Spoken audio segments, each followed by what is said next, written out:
because I was the same. I was always fighting, and I had this once epiphany when we were going up a mountain, my husband and I, really steep. We were, hiking, and I was like, and I was in this energy.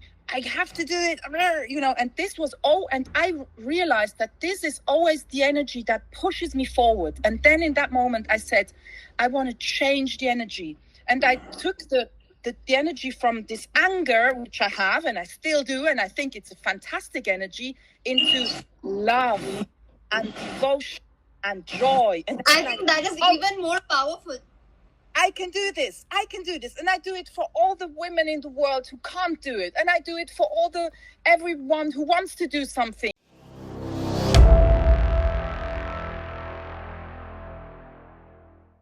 So, Tiziana, I am so happy. Like, I can't explain in words that you are here with us today with the DAAL team, and we welcome you in our channel.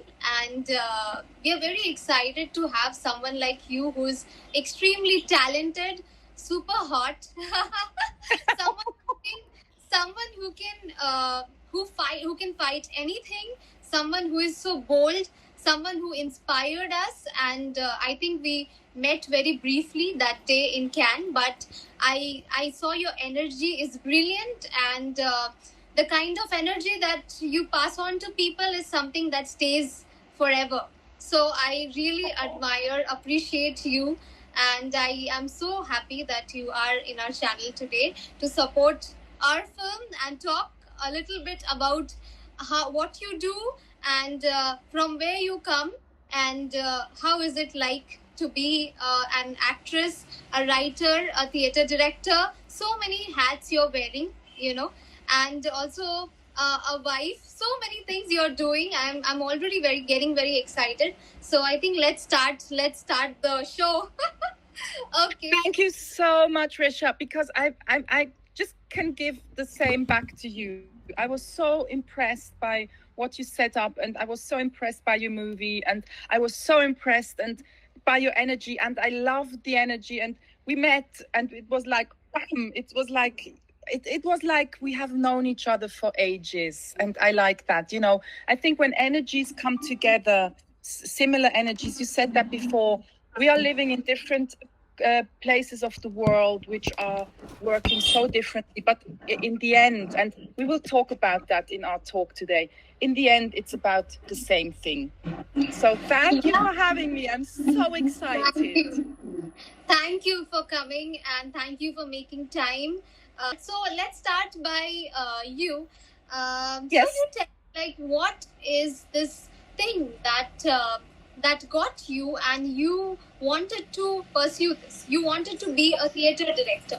It's such an interesting, good and nice question, because it's somehow you can't answer it. It's just something you have. And my parents came from Italy to Switzerland. They had to work so much, and I was in front of the telly all the time. I was watching television all the time, and I was so, I could do all the dances, and I could sing all the songs, and I sang along with the actors on television. And I was like, I want to be this person who does that with other people, And then I just started, and I just knew when I went on stage. I started with 16, and with 19, I changed into a professional theater group. I knew when I'm on stage, I'm just so alive in the moment, and it was very difficult for me because I was a single mom. I had a daughter on my own, and I mean, you're crazy. You have a daughter, you're alone, and you do something which doesn't give you... Absolutely. It is. But I had to do it. It was just, there was no plan B. There was nothing else. I just had to do it. So, and then I started to be an actress, and then I realized how much I like, because I love the energy on the stage and the applause and everything. And then I started to realize I love to tell stories. I love to have the great picture, to have the big picture, and to do everything. I wanted to do everything. Wow, that's brilliant. And I'm not going to ask you that stereotypical question that how do you manage, having a single daughter and then you're doing it, because that's what people ask. I'm not going to ask you because I think that you are brilliant and obviously you can do it. You can manage 10 things together. That's what you are. I can see what I can see right now. I can see our Prisha in Tiziana now. Yes, She's not absolutely. victim. She's a leader. Thank you so much. That's a compliment. Thank you so much.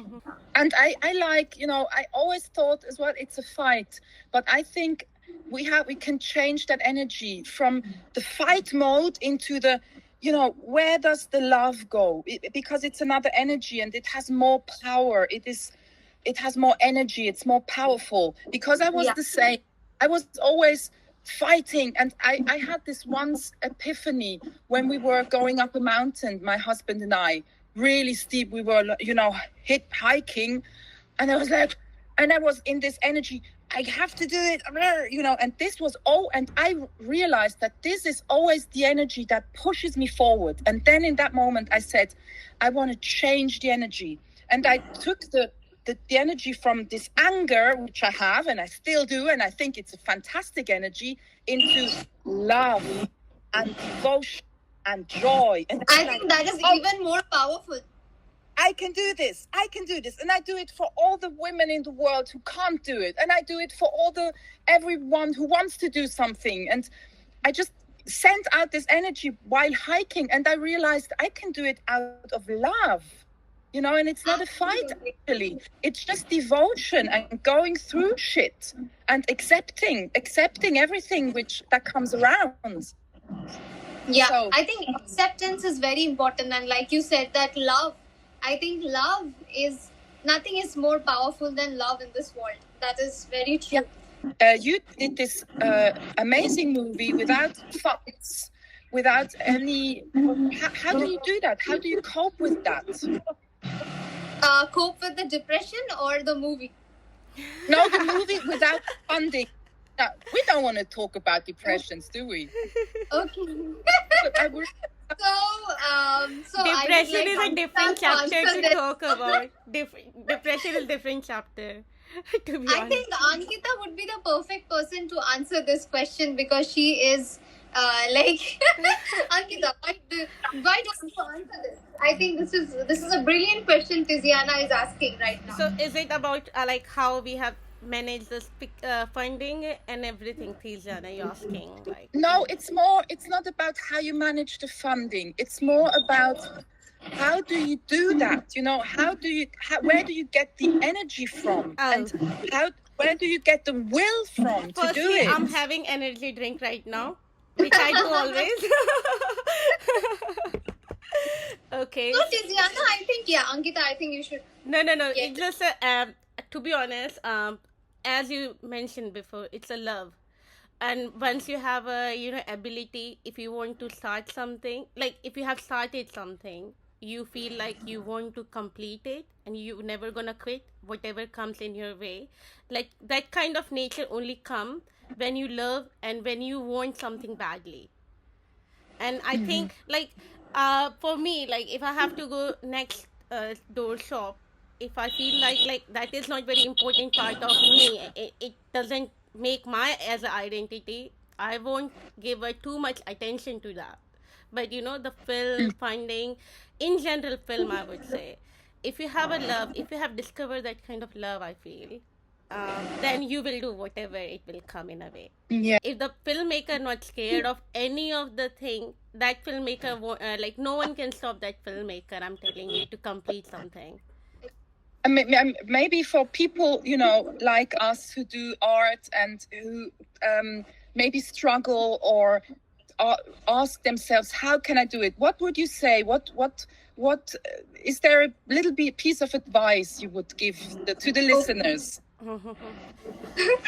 It's a very difficult question, to be honest, because there is no correct answer for anything, because it just depends, because I think how we are adapting ourselves. There are some people who are at the very beginning stage, and there are people who have already too much experience, but they are starting there something new. So beginner has a definition. It can be 16-year-old, it can be 20-year-old, it can be 40-year-old. But imagine the 40-year-old has 40 year of experience in something else also. So what I'm trying to tell you, answering this kind of question, like the advice is only if your intention is right, not right, I would say it's very clear. If you know that what you want to do, then you can bring your all of your own expertise, your own originality, your own authenticity into the project, and that's how you can do differently than others. So I would say just have your agenda clear, I would say, and things flow. All you just have to just more google, I would say, and of course attending events, learning from filmmakers, listening their podcast definitely helps, like these kind of journey you can relate it to. So that's why I say there is no clear answer for that, but definitely if you have something in your mind, and if you are very, like, I would very easy, very regular English word I'm gonna use, if you're very stubborn to achieve it, so I would say, like, you will find a way for it. And I think there is no negative, yes,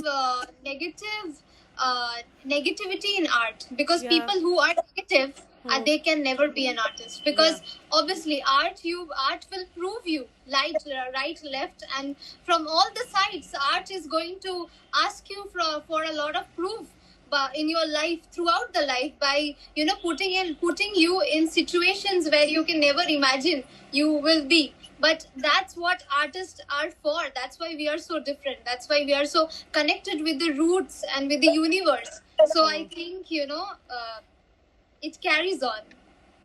and what would you say? Because I know a lot of people who say they feel that they have something to tell, but they can't find what it is. How did you find this love? How did it find you?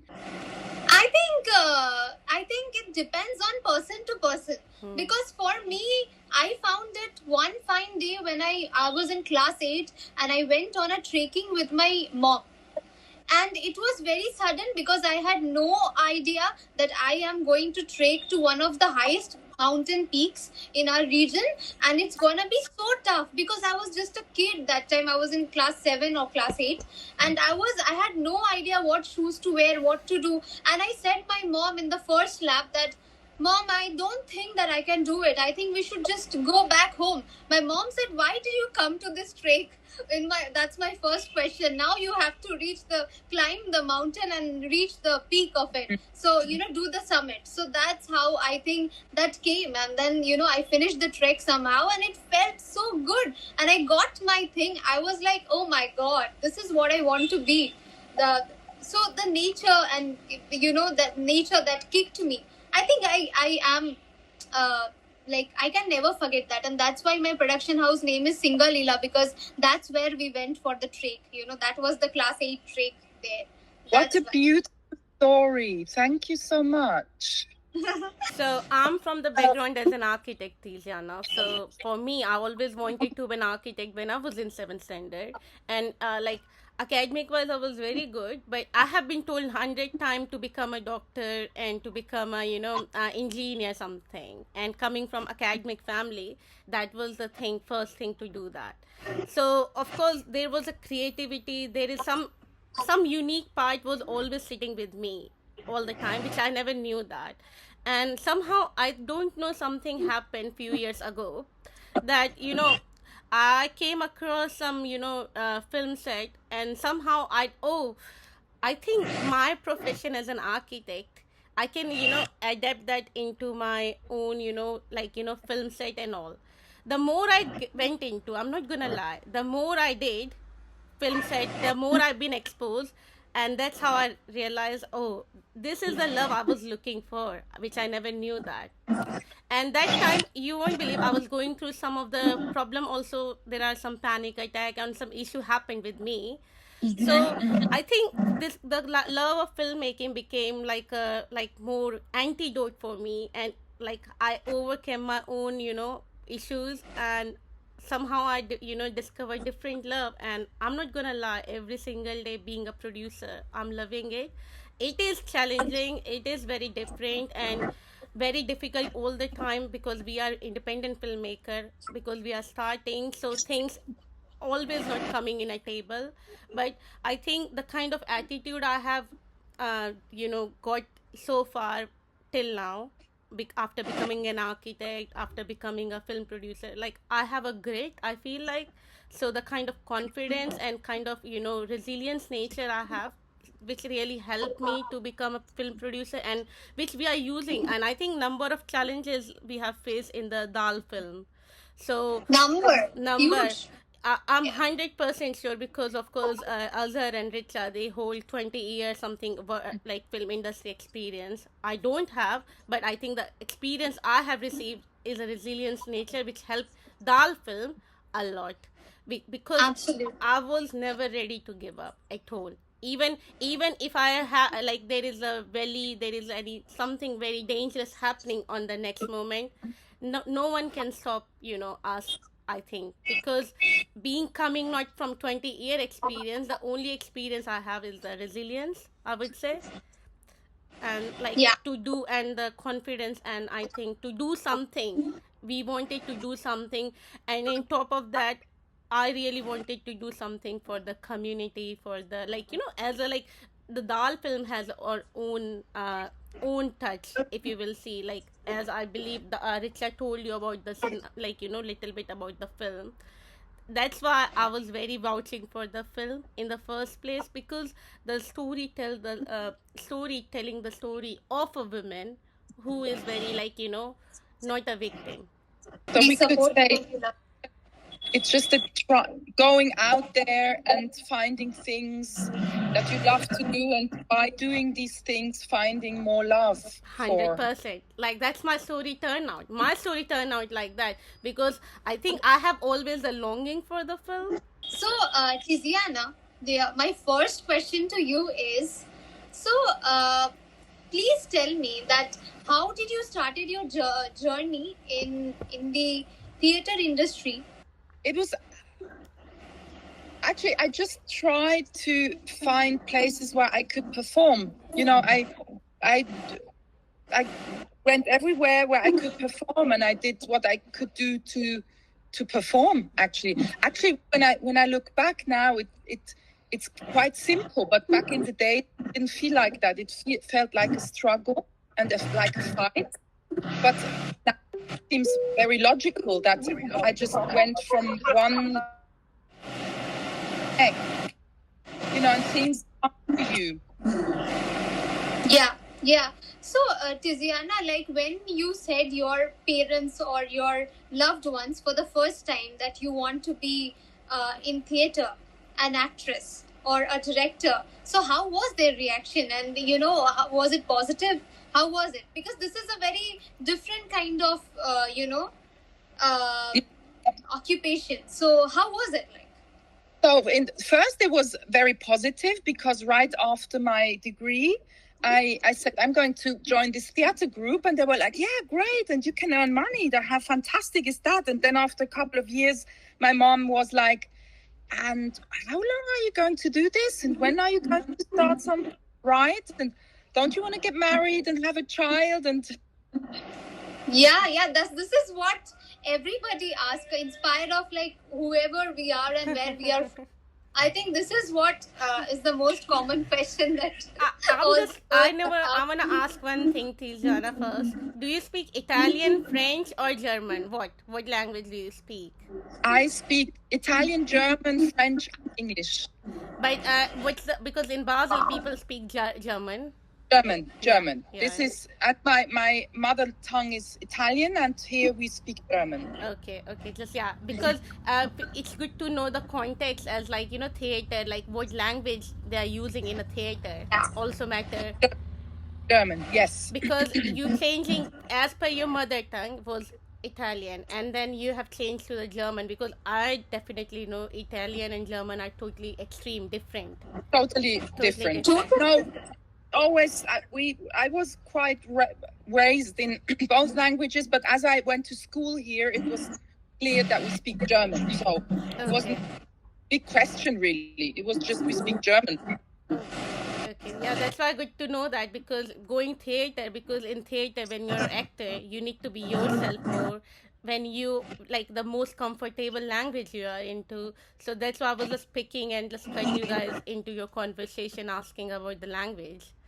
Yeah, and of course, in acting, then I went later to drama school. Then you learn it properly. You learn proper Bühnendeutsch, stage German. Wow, that sounds amazing. That sounds so fascinating. Yeah, I have learned good morning, even I forgot that. Guten something. I know only danke. Guten Morgen. Guten Morgen. I know danke. So, Tiziana, right now we'll start with the questions, and Yes. I will be asking you one question, and then you can ask me one question. So, my first question to you is: cinema is permanent. Once I look the edit on DAAL, it stays exactly the same forever. But theater changes every single night. Does it terrify you or liberate you to know that your art completely disappears the moment the curtain closes? It's both. It's really both. I think that's the fascinating and the beautiful thing about theatre, that it is different every night, and it's every night a surprise. And I think that's what we work as well with, to really feel the moment and to generally, try not to do it exactly the same every night, but do it really authentic every night, and be in the moment and in the situation and in the emotion. I think that keeps you going. That keeps you on your feet. Like, yes, you have to do exactly. Because otherwise it gets boring. You don't want to just repeat what you studied, but you want to fill it with life every night. Yes. That's what makes a good performance. Yes. But after the curtain closes for the last time, I get really, really sad, because, even though we record the show and everything, this moment has gone forever. And that kills me every time. It's like, because the planning, the rehearsals, and the time that you all give, you all spend inside there, and then become like a family. I can completely get you, because when our movie also ends, I become really emotional when people go from that particular location and then they spread, then they go to their own home. I kind of feel like crying too. That's the same thing. Yes, because it's always the moment of doing it together. It's not only the performance; it's the whole thing. Process is the process. Yeah. It's hard. It's sad, but the next project will come, and it's life, and things come and go. Absolutely. So, but that keeps us going. That keeps us who we are, and the crave of doing the thing again and again, new thing, again new people. Yes, exactly. And I mean, anyway, you can't hold things in life. Everything is a moment, isn't it? Yeah. And you have to embrace and enjoy every single moment. It doesn't matter how it looks like. Absolutely. So, it's a good training. So I have my first question for you. In theater, we feel the audience reaction instantly. You build psychological tension in a quiet editing room months before anyone sees it. How do you know instinctively when a moment of tension is perfect? Okay, when I see the edit for the first time, I am the first audience to see the entire film. So I get the idea that whether this film is going to work or not going to work in the first place. But then definitely I wait for my audience's reaction, because that is very important. That's for whom I'm gonna make the film for, and definitely it's quite different, because when I sit there, we are very less people inside the editing room. It might be like just maximum three people. And it's very important, because cinema and any kind of art is the kind of language which is very different from one person to another person.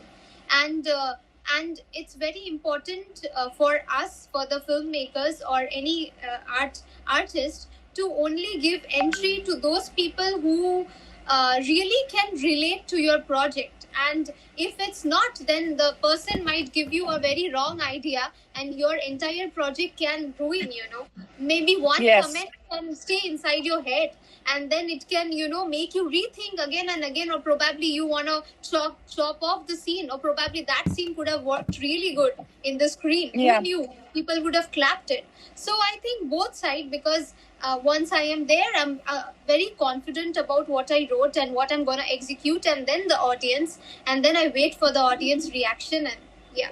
But also, just to add on also, because of Yeah, course yeah. we have also lived this journey for 2.5 years. So, kind of you observe when when you're making the film, the concept and single, each of the dialogue, each of the line of the script, you observe it. So I think we become, when it comes to editing, then we are the right judgment person. We do easily, we can easily feel that part, that okay, is it making sense, the thing we have discussed before or not? Yes. Can people able to relate it? Because when we were evolving our own story about the film, we have we have discussed number of the instances. Like, I remember that time in March in 2024, Richa, when, Yeah. of course, when we were writing also some of the part, of course, Yeah. we wanted to add on something, and we were discussing Yeah. some of the instances, Richa, this has happened with me. Richa was telling me, this has happened with her, like one of the cab driver something. So all of this journey, because we have lived that journey also, and all of the part we have observed, and I think that's why we can give a good judgment as an audience when we sit on editing, that how much intensity, how much psychological part is being captured there. So that's what completely makes sense, that we are becoming the first audience, but we are the one who actually lived, and that's why the story evolved, we as an audience first. Tiziana, my next question to you. As director, our job is to push actors into very dark, vulnerable, and psychological spaces to get a great performance.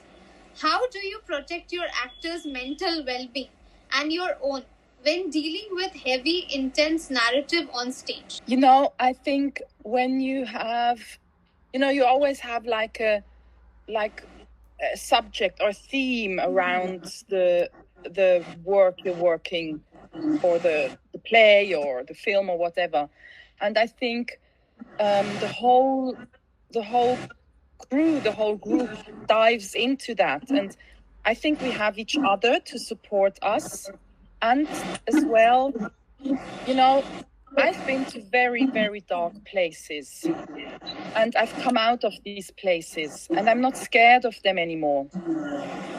So wherever we go, I know we come out of that again. It's just a natural way. Yeah, you go down, you go deep, and then you come out again, and then you go deep again, and then you come out again.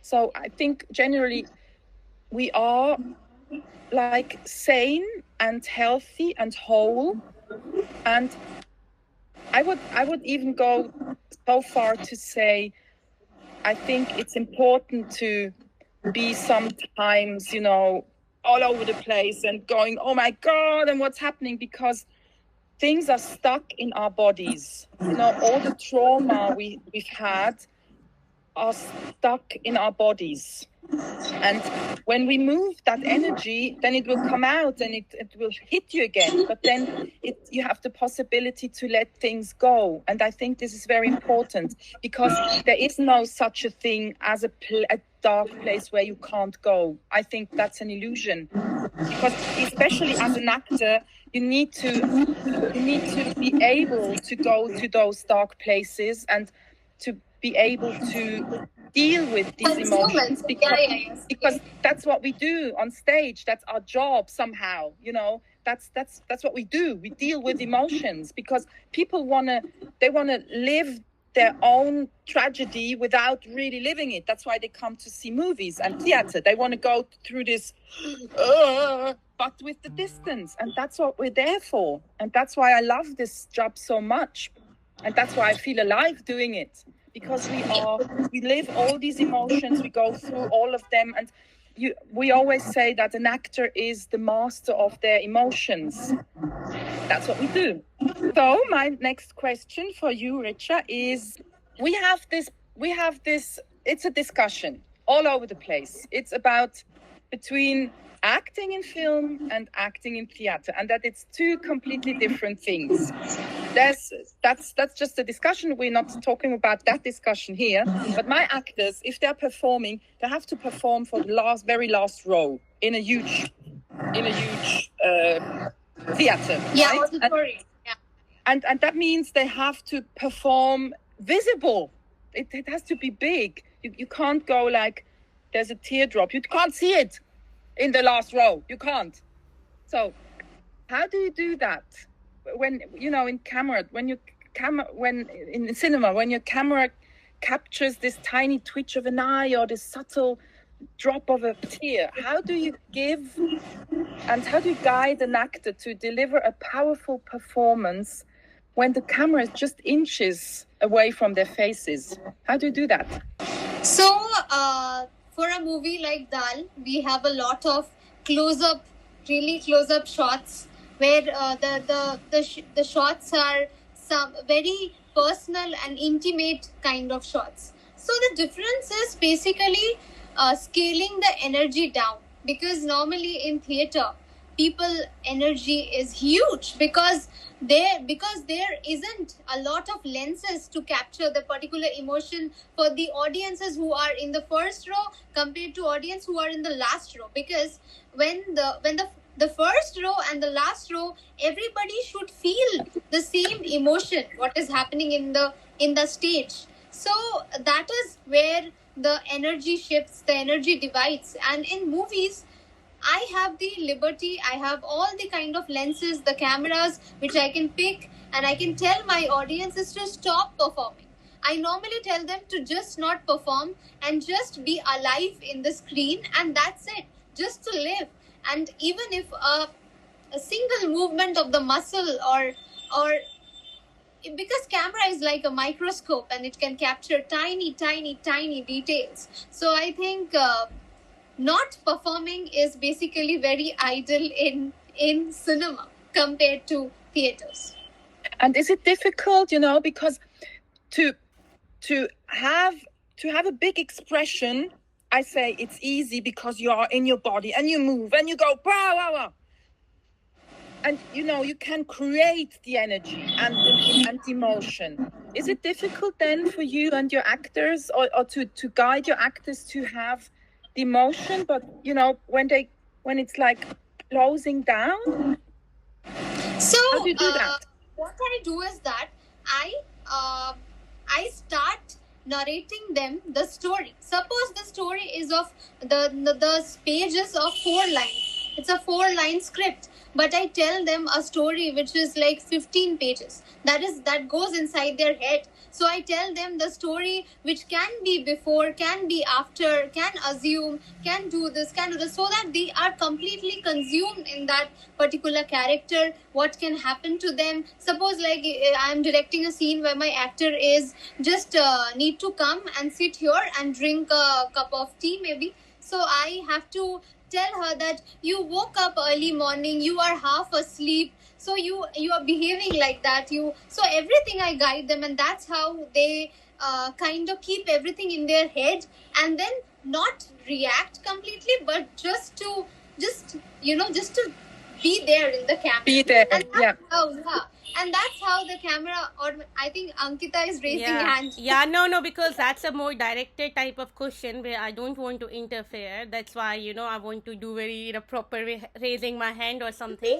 You can. So yeah, so no, because I just want to say for Richa, not as a, like, I'm just answering it as a producer mainly. So one of the scene, because I was watching the other podcast on other day with the actor Swagata, and actually Richa's move for her to bring natural, acting for Expression. eating special, eating sandwich in the morning. And it was really like completely making sense. Like it was a very great move to, like, of course I should compliment Richa for some of the easy, shots she has done, and it was very very impressive because her idea was making her feel hungry before the shoot. and Thank you then so and then Yeah. on the scene, Swagata, like Prisha, gave the actual shot which was required for the scene. As that's why I'm just adding for Richa over here what she just said now. So that makes sense. Like she wanted to capture a very real moment, just being natural, like half sleep or hungry, much. because it was required. So she has prepared her mind that I think that's I how she can starved. do that. So you don't rehearse really that much. You just say, you make maybe a quick staging rehearsal, and then you just shoot. No, I actually rehearse, but I don't rehearse like how you rehearse, because your rehearse is like on stage rehearse and it goes on and on for weeks. But what we do is that we do workshops, which is like maybe if it's a psychological thriller like our film. So what we do is that we put her in such situations. We talk to her and then we show her films which are related to that, and then, make her talk about it with me or with others, and then read the script again and again and tell her like what if this, what if that. So maybe preparing her to come to become that in person, like to become that person in real. And then when she's ready, we are like, okay, let's roll the camera, let's just do it. But we do the rehearsal for the camera. We do the rehearsal on set, like when we go on set and the camera is set up. So I tell my actors to do 1-2 rehearsals so that we know, like how many cuttings do we need, and how are they performing, are they using this much space or that much space, so that we have to, the movement and everything is settled. And that's how that rehearsal is very basic, but then the preparation needs to be very concrete to do that. So my question, okay, Tiziana.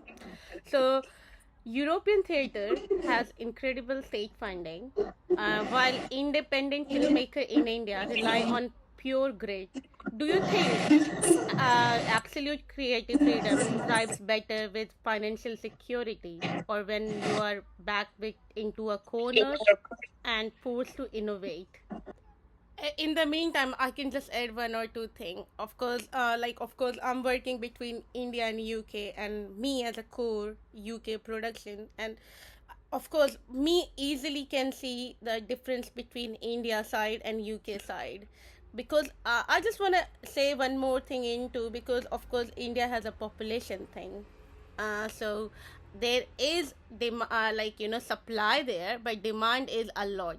So I think most of the time the opportunities before reaching to independent, and the filmmaker who is living in somewhere remote area, or like even the city, I would say, who is away from everything, they are not able to access it. But there are a number of finding, recently I came across through NFTC, there are a number of screen lab and all this happening, but it's not reaching to the people because of the demand is a lot there. And also, why the demand more there?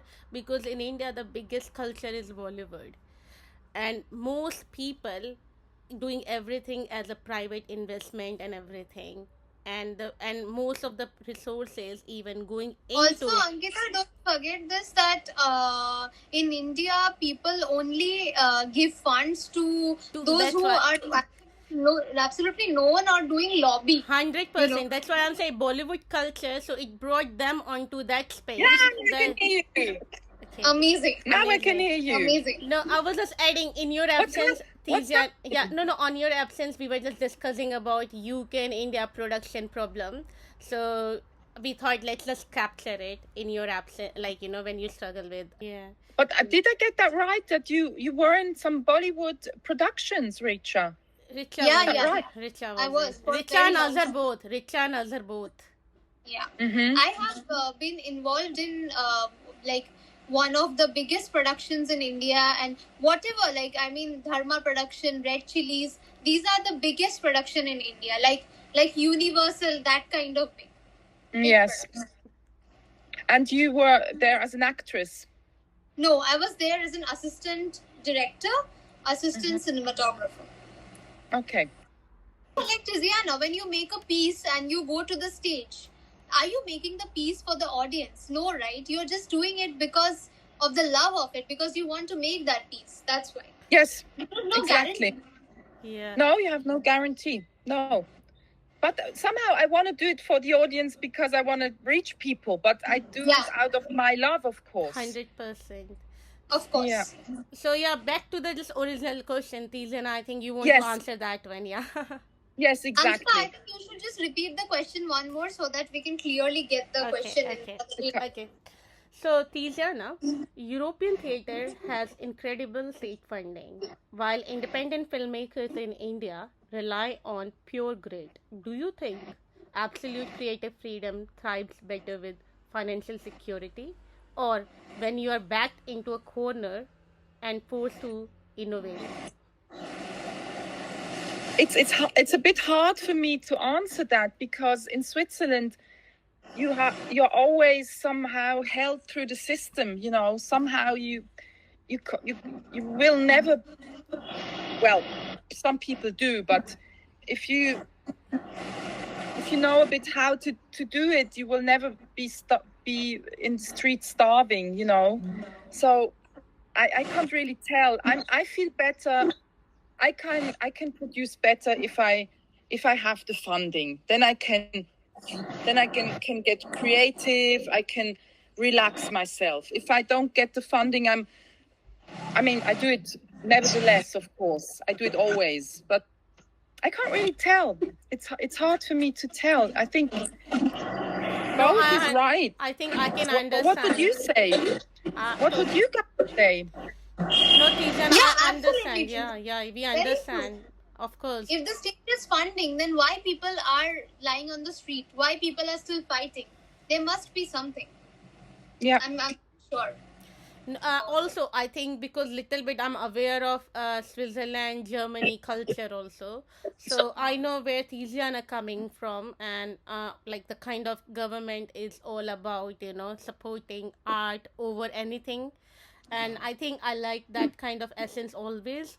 Also, like Tiziana, because of course I know a little bit more about Switzerland and Germany in particular, because my brother lives in Germany and my friend lives in Switzerland. After talking to them, like I'm just talking as an outsider thing. They always say they always have to do too much hassle, I would say, around the paperwork, because everything is very documented, very very traditional way, not very online system. So when it comes to funding, you as a producer, when you're trying to do the funding, like how you do that, like, because I want to know. There's so many different ways to maybe you find a way to be in an institution already, and there you can do your thing, or you go through the whole funding process, or you just create a show and then you earn by doing it.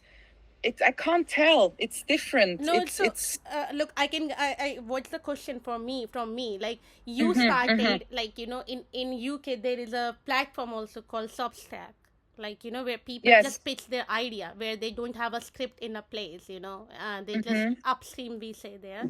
So, like, do you talk to them, or do you write to them, or like how did you like go for, because in India there is no such kind of thing, or if there is happening, they're still evolving, like there is nothing like a big platform there in India. And I can see something is happening in UK also now, but like how did you, on what stage of your project, like usually you go for funding or something like that, like then it can answer our original question easily, like then it can give us some more idea better, like on a podcast, whoever watching, like what kind of stage if even if they have idea, they can go for funding. And I think they can even try to persuade in Indian industry, like NFDC, FICCI, all this thing they can approach.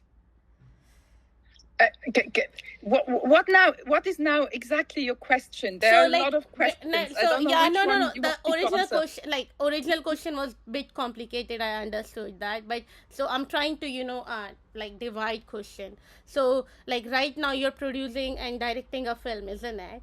So at what stage of your project, whether it be script, whether it be idea as a pitch deck, whether it be any, like even if you have completed, at what stage did you go to the authority or a government, like anyone? Through all stages from the beginning, and there are all different stages of possibilities of getting funds. There is a development fund, then there is a production fund. You can go in every stage. You can go, I mean, you can just have an idea and write it down and you can go, or we shot like a taste tester, and then after that we went for the funds. So There's no rule. Yeah, There's that's no rule. so. This is It's why. hard for me to.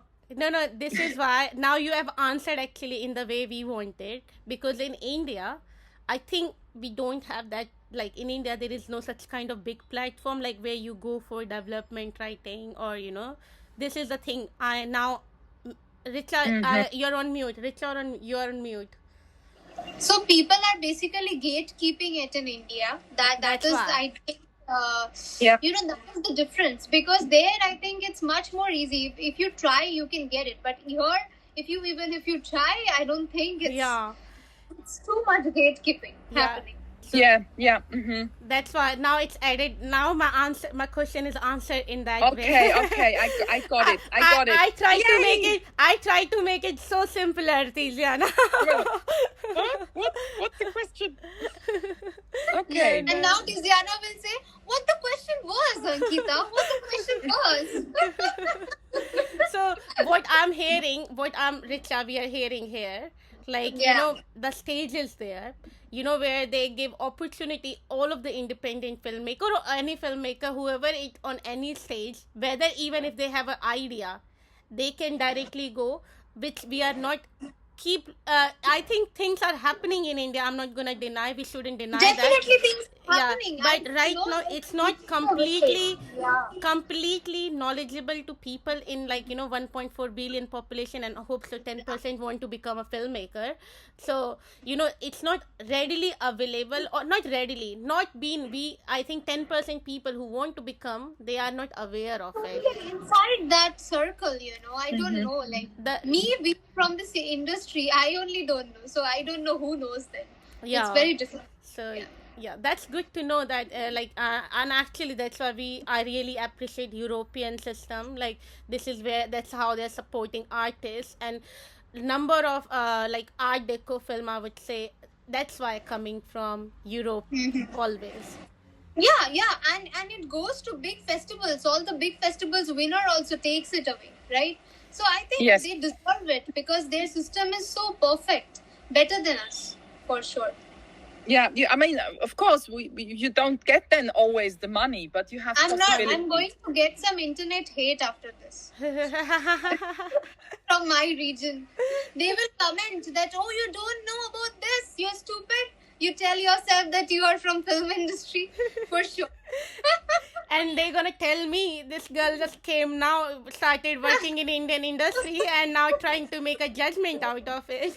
Yeah, but it's okay. This is what we face on daily basis, so that's why I'm saying it from my own experience. Yeah. So, Tiziana, my last question to you is this, and then we'll start our most interesting round, that is the rapid fire round. Okay. So I have one last question for you as well. Okay. So do you want to let me go first, and then yes. Okay. So we live in an era of 15-second digital reel. Theater and independent cinema both depends that people sit still with slow burning tension. Do you feel our generation is losing the emotional stamina required for complex stories? Are they losing the appetite? They're not losing the appetite, but of course the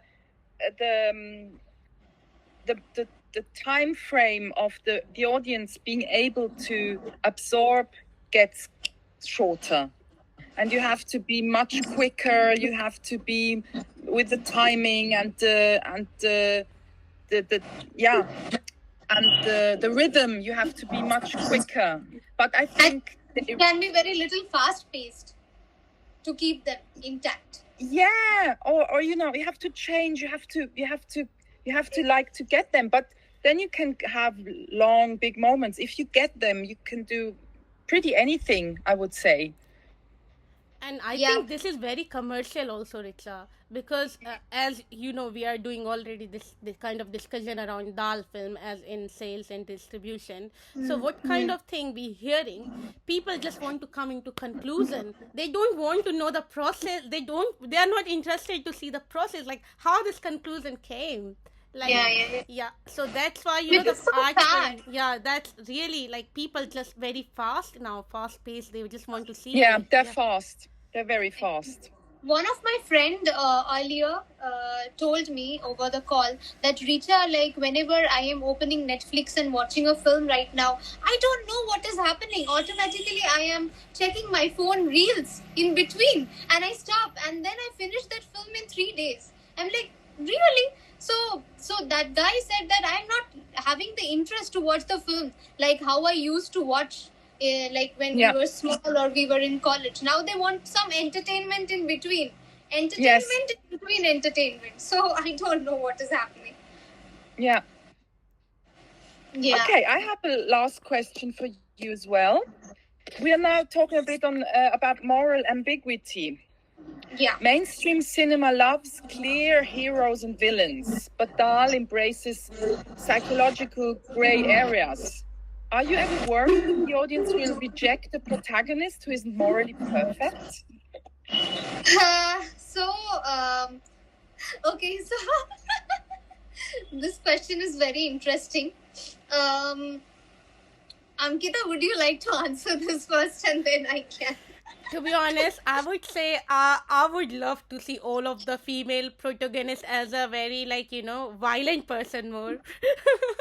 Because, you know, it just, I know I'm saying as a joke, but, you know, day to day of our life, we women have our own, you know, because I'm not on the podcast, I don't want to have a flag and do the protest for being, you know, female struggle. But I think it's 100% true that we are being overlooked every time. To see the power of it, and when if you come to that kind of thing, when you, why do I need to prove it? I just you know, like any person, instead of, you know, picturing main lead as a actor, there is a woman also be living her life, and she's also a like, you know, every one of us has their own story also to live and to be told. So I don't see when camera, instead of rolling onto the hero, it's going to the heroine. So people need to become more, you know, natural to adapting this thing. And I think kind of character, I think, and I'm gonna be very honest, I think capturing women as a lead, as a protagonist, and judging her morality and whatever, I think more interesting, more, you know, you're gonna enjoy that journey, because we girls have a hormonal problem every week. So you will see that kind of cycle. You're capturing the emotion, and you're capturing her being strong, you like kind of vulnerability, kind of all of this thing when coming on camera makes sense, make it more sound very interesting, I would say. So I think people just they need popcorn and just watch it, I would say, to see all of this part, instead of just being just main masculine power all the time. Yeah, absolutely right. Yeah. I think that my characters, I don't want them to be a saint. That's what I feel. I don't want them to be very saint. I want them to be a real life character about like who I am, who Tiziana is, who Ankita is. You know, they can be messy, and human characters are complex and messy. So in spite of being judged or whatever it is, I don't care. I want to keep it very realistic, very raw, and I want to keep it who we are. So that's why I think the gray area and putting my audiences into the situation where they themselves should question, okay, whether it's right, justice, law, whatever. Right, Ankita? 100%. We spoken a lot of law actually, Yeah, and I I'm think. proud. Yeah, and I think, of course, this kind of question we're gonna be always been throwing whenever we go and talk to people. But I think why the question is there also, like it's just a camera roll into the female now for me. Yeah, Like yeah, for, yeah. and I think people have to be more like, they You know, need a. Ankita, the reason the question is there, actually, we only thought this question should be there because I think a lot of people will ask this question in Yeah. future when it is released. No, For sure. Yes. 100%. Like What- I'm what just are they? trying to say that why people can think like all the time. Why it's not I normal? know. Why it's I not know. normal? It's a very know. normal thing. The same thing when people ask you that how do you manage your life, because Yeah. people don't ask a male how do you manage your Yeah. house or your thing, but people always ask a female that how do you manage. It's the same thing. So And if someone asks me, I'll say, I think better to have a camera on a female because there is more masala. Better, there is more masala, more but light. boys also do a lot of gossip, isn't it, Tiziana? Do you agree with me? Boys do a lot of gossip too. Yeah, of course. Of course. But it's slightly different, but they do it the same. But they do it, yeah, they do it. So now I think we should jump on to the most interesting round, that is our rapid fire round. Okay, so I will ask Tiziana 3 questions back to back, and Tiziana will answer me quickly, and then Tiziana will throw questions to us. I think Azhar is not there due to his network problem, so we both can answer, Ankita, you and me. Okay, so my first question to Tiziana is that,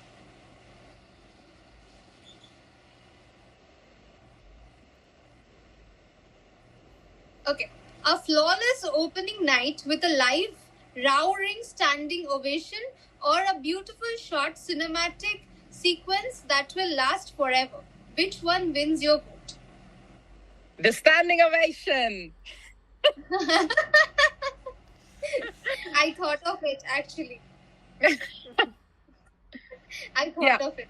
Okay, the next question is, Ankita, do you want to ask the next question or shall I? No, you go. Better you have all prepared. Better you go through. Yeah. Okay. A classic traditional script directed flawlessly, or a completely wild, rule-breaking experimental show that might totally confuse people? Which one would you rather direct tomorrow? I'm very sad to say the classically traditional script directed flawlessly show, because Okay. it just gives me more, because I've been there, I've done the crazy things, and I just like to have the space and the time to work on it and not go, Tiziana, just tell us that what is the most craziest thing that you have done on stage, like with the people or off stage or whatever. Just give us some spicy. two very, very wild things. The first thing that I did, that was back in the days, we did a show of the opening night of Casavetes. And that's exactly why I say I like the directed show where we have time because we were like so in between so in between everything. We didn't know what's happening in the show, in front of the audience, with the director, and we started to shout at each other. And it was maybe an interesting experiment, but it was like, yeah, I don't know what that was good for. It was like the energy went everywhere, and it was like, oh. And the other crazy thing that I did was I sang a song. I'm a singer as well. I sang "Mad About the Boy" with my former boyfriend. He's a musician, and we made a strip on stage. Oh wow, that's such a bold move. How did you manage to do that? I mean, what made you? And I did it. I don't know what happened. We can't see you. Ankita, can you see her? She's blurred to me also. Yeah, I think there'll be I can see her, but her screen is not clear. It's blurred. That's because the internet is all blurring because I made a striptease. Hey, we had the idea, on a drunk night, we got drunk and we said, yeah, let's for the last show, let's do that. And we were like, yeah. And then the next morning we were like, really? Are we going to do that? And I thought, yes, I want to do it because it demands so much. It demands so much of me because I was so scared.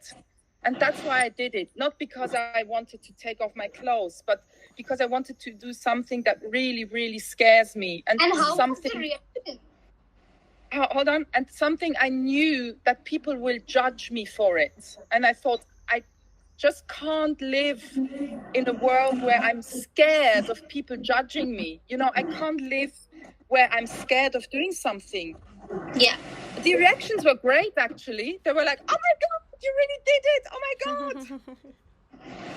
That's so bold of you. Oh my God. Yeah, I think I can never do that on stage. Maybe, I don't know. Maybe if I'm too drunk.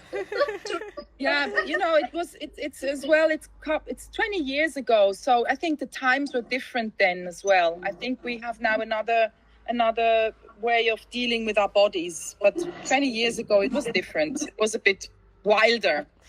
Yeah. Sounds very interesting, yeah. That's very interesting. My next question to you is, which is a greater creative failure to you? An audience that leaves your show completely angry and arguing, or an audience that leaves completely indifferent and bored? The bigger failure, of course, the completely bored and indifferent audience. Of course, that's a no-brainer.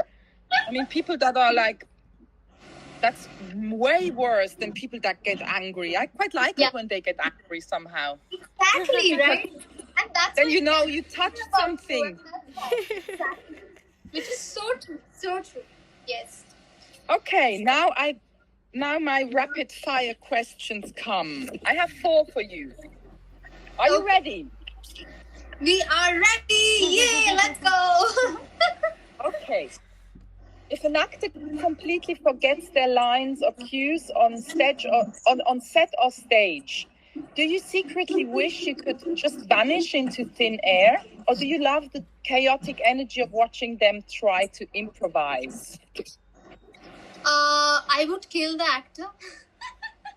Rather. Really? I mean, like, no, I'm just kidding. This is not true. It's just, I would talk it out, maybe. That's what I do. Normally, I'm a very sweet person on set. But before starting the shoot, I am a little crazy. That's where all the chaos happens, and that's where I tell them whatever to do. But then I am very open to my actor improvising. This is my real answer, actually. Not that one, not the killing one. I am very happy when they improvise for good, not for bad. Because I've seen both of them. Of course. I have seen because both of them. Interesting things happen. Yeah. So when I see that they have already given the take which I require, and then they tell me that, okay, can I do one more? So I said, yeah, okay, do it. And then when they improvise for good, I try to keep that take, not the take that I okay. So the actors need to be, very sharp and very much like focused and on the on the moment to do that, like instantly. Okay. Next question. Maybe that changes the whole scene. Yeah. What kills a project faster? A massive crew with a giant budget but zero passion, or a tiny budget where everyone is completely exhausted but working their hearts out? So a giant budget with zero talent. That always kills a project, because if the budget is like 100 million and your team is stupid, they don't know what to do, then it kills the project. So it's very important for the team, the creative team, to be extremely sharp and know what they are doing. Ankita, you can answer this too. Okay, I'll answer that one also. So yeah, of course, I would not say zero budget. Because of course I think people only work more better. It's a human nature if there is some reward in place. So reward not only need to be monetary, reward can be any way. So but as a producer we need to bring some budget in place to make basic things to be meeting. So zero budget also won't work. And as of course big budget is of course a dream for everyone, I'm not gonna lie. But having a team on the set with the big budget where like they're just coming, oh, let me just do like 1 or 2 hour camera, like when you start camera roll and then your time start in a day. But in the end all of the crew, or even I think the actor, everyone need to know, have we covered enough? So I think that kind of like cross checking with all team tell the more story that I think the scheduling and the team who handles the schedule. Yeah, I think being a crew member, being a team, I would not say crew member, they become a team for the one motive for it, like it is called. And they need to be very honest with the scheduling. So whether it be micro budget, whether it be macro budget, whether it be big budget, yeah, in the end, if we just need to cross, our team need to be honest with the scheduling, when aid is prepared and everything. And I think when you are sticking with some of the scheduling, you become like whether you have an interest in a project or not. So I think I want that thing to be in place. I would not say passionate and not passionate. I would say, I think kind of integrity more there. I shoot with the next question. Yeah. Be honest. After grueling 14-hour shoot day, what is your ultimate survival fuel? Is it black coffee, a massive breakdown, or pure unfiltered sarcasm? Maybe a huge sandwich and a black tea for me.